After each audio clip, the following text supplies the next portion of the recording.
Etong nakarang long weekend ay nag-rides nga ako ng motor mula Manila hanggang probinsya. Ilang beses din akong nalito sa mga daan palabas ng Maynila.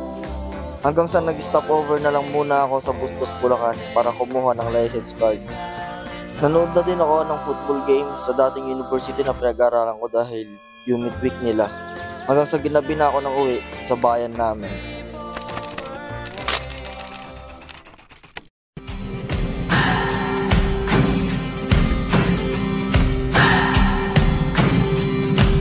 What do I believe?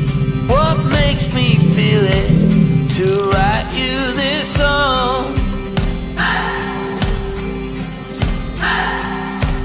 2 hours a day, 5 months and a year.